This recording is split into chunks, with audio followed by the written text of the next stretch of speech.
I live in East Africa, so this is sort of my regular stop. But I've worked a great deal in England since the 1960s. Oh, before you were born. So, you know, I have a lot of friends here, and I have my horses here, and I play polo, and so you know, there's a lot of reasons to come. Yeah, absolutely. Now you've had a very, you know, a glittering career. Why write a book now? You've done numerous things, but why? Well, I never really wanted to write a book. I never thought my life. I became an actor to become other people, you know. I didn't become, it wasn't the cult of me, you know. I was much more interested in other people, other places, other existences. And unfortunately, I had two sort of life-changing, they weren't sort of, they were life-changing events that occurred to me at the end of 2008, the beginning of 2009.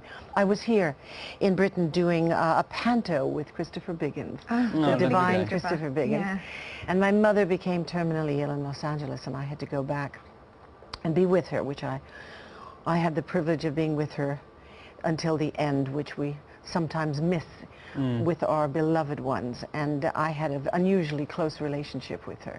We had a great time. When I started my career, I was 15 years old, and I had to have my mother on the set, and so we had lots of adventures, life and times in Hollywood, which was a very different place then than it is now. And just on the heels of that, I was treated for lung cancer, which was discovered before she became terminally ill.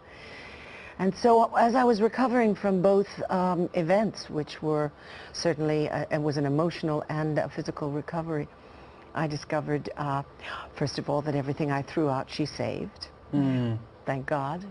And that I read her, as reading through her diaries and reading between the lines of her diaries, it was so obvious that not just that the world would never be the same again, because we understand that change is inevitable. Exponential change is what you expect, not the leaps and bounds that it's taken, I mean, even in the last 4 or 5 years.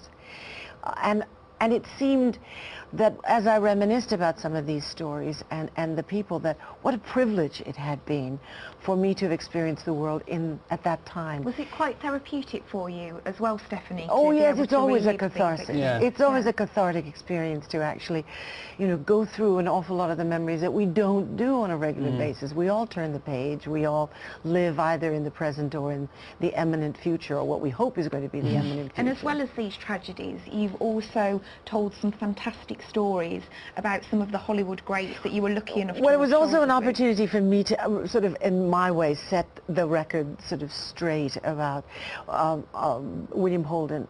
We had a very important relationship in both of our lives, and at a very critical time in both of our lives. And I wanted to sort of explain a bit about the greatness of the man, and also the unfortunate way in which he died, but to make it clear and make it understandable and not scandalous, because he never lived a scandalous life.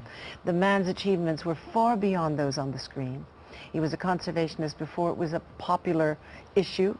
It wasn't even in people's vocabulary when Bill was doing it. And so in his memory, I took over his share of the game ranch, which was the first ever game ranch that was begun in Kenya. And I created the William Holden Wildlife Foundation, which is the education component to our specific animal preservation, which we're doing with 37 species. And we currently serve about 11,000 students a year. And I started this in 1982. That's an amazing project to work on. And can you share with us any of the stories that you remember about such greats as